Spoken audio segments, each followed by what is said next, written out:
চলে এসেছি নতুন একটা ব্লগ নিয়ে। আজকের ব্লগে তোমাদের সবাইকে স্বাগত জানাই। তো চলো আজকে কী করছি, এরকম একটু টিফিন করছি, একটু ম্যাগি আর এখানে একটু কচু আর আলু সিদ্ধ করতে দিয়েছি। এখানকার কচু সিদ্ধ হতে চায় না, তো একটু সিটি মারতে দিয়েছি। এই যে বেগুনটা দিয়ে এখানে আদা জিরে বেটে নিয়েছি, এটা দিয়ে একটু তরকারি করব। ফ্রিজে একটু মাংস আছে, পরে গরম করা হবে।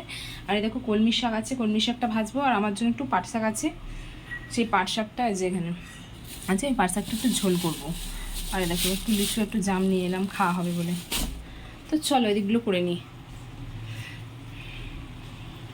বেগুনটা ভাজা ভাজা হয়ে গেছে, দেখো এটাও সেদ্ধ হয়ে গেছে এখানে। তো চলো মশলাটা দিয়ে দিই।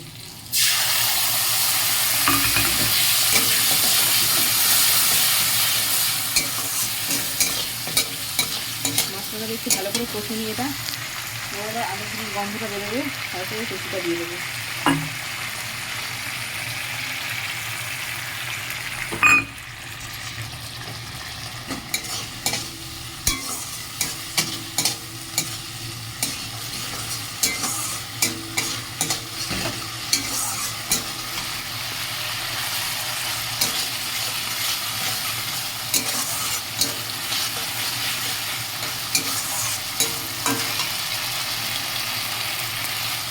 চলো অনেকটাই কথা হয়ে গেছে, এটা দিয়ে দিই।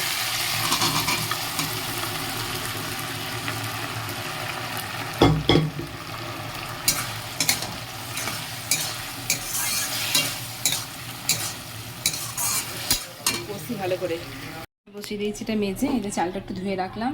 আর এই দেখো কচু বেগুন আলুর তরকারিটা একদম মাখা মাখা তরকারি, পুরো রেডি। তরকারিটা কিন্তু ভীষণ ডেলিশিয়াস হয়েছে দেখো। তো চলো এবার শাকগুলো কাটাকুটি করে নিই। ভাত হচ্ছে, ভাতটা আমার নামানোর মুখে। এই যে পাট শাকটা একটুখানি ছিল, এটা আমার ঝোল করবো রসুন আর কাঁচা লঙ্কা দিয়ে আর কালো জিরে দিয়ে।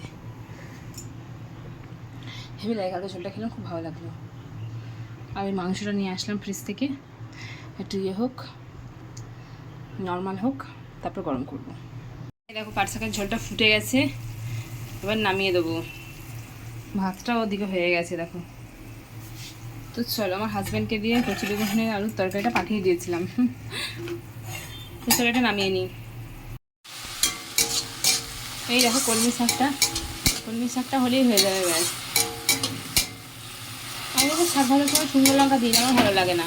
এই কাঁচা লঙ্কা দিয়েছি, এটা আমি ভাত দিয়ে মেখে খাবো, আমার খুব ভালো লাগে। আর আমার হাজব্যান্ড কলমি শাক খেতে খুব ভালোবাসে, আমিও খুব ভালোবাসি। কলমি শাক, পাট শাক, এই শাকগুলো আমার খুব ভালো লাগে। তো কলমি শাকটা একদম ভাজা হোক।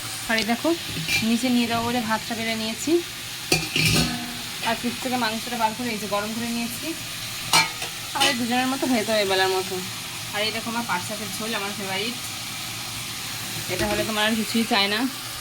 আর কচু আলু বেগুনের তরকারি আমার হাজব্যান্ডকে দিয়ে তখনই নিচে পাঠিয়ে দিয়েছিলাম।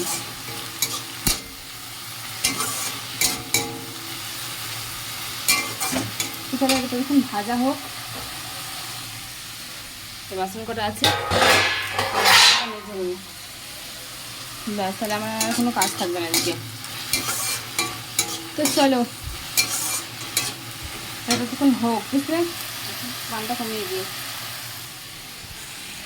গাছটা কেমন শুকিয়ে গেছে, আর এই গাছটা কেমন রোদের তেজটা দেখো। তো চলো। আর বন্ধুরা তোমাদের একটা কথা বলছি, তোমরা কিন্তু ফেসবুকের গাইডলাইন মেনে কাজ করার চেষ্টা করবে সব সময়, ঠিক আছে? যেন এটার অন্যথা করো না তোমরা, তাহলে কিন্তু বিভিন্ন ধরনের পলিসি ইস্যু চলে আসবে। তো ভালো থেকো সবাই। আর প্লিজ লাইভের মধ্যে এরকম করো না প্লিজ। আমার লাইভটা দুদিন ধরে ফ্ল্যাগ কন্টেন্ট আসছে, তোমরা একটু অন্তত বোঝার চেষ্টা করো, একটু সাপোর্ট করো, নাহলে কী করে হবে বলো তো? Please please.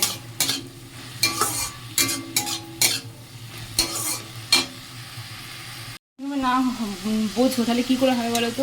তোমরা প্লিজ একটু বোঝার চেষ্টা করো, একটু পাশে থেকো। যেগুলো করতে বারণ করেছি লাইভ চলাকালীন, সেগুলো প্লিজ করো না। 2-3 দিন করে যদি পরপর আমাকে এই পরিশ্রমটা করার পর আবার যদি লাইভটা ডিলিট করে দিতে হয়, কার ভালো লাগে? তো সবাই ভালো থেকো। আজ এই ব্লগ এই পর্যন্তই। যারা ইউটিউব থেকে দেখছো তারা ইউটিউব চ্যানেলটাকে সাবস্ক্রাইব করে দিও, যারা ফেসবুক থেকে দেখছো তারা ফেসবুক আইডিটাকে ফলো করে দিও। সবাই ভালো থেকো, টাটা।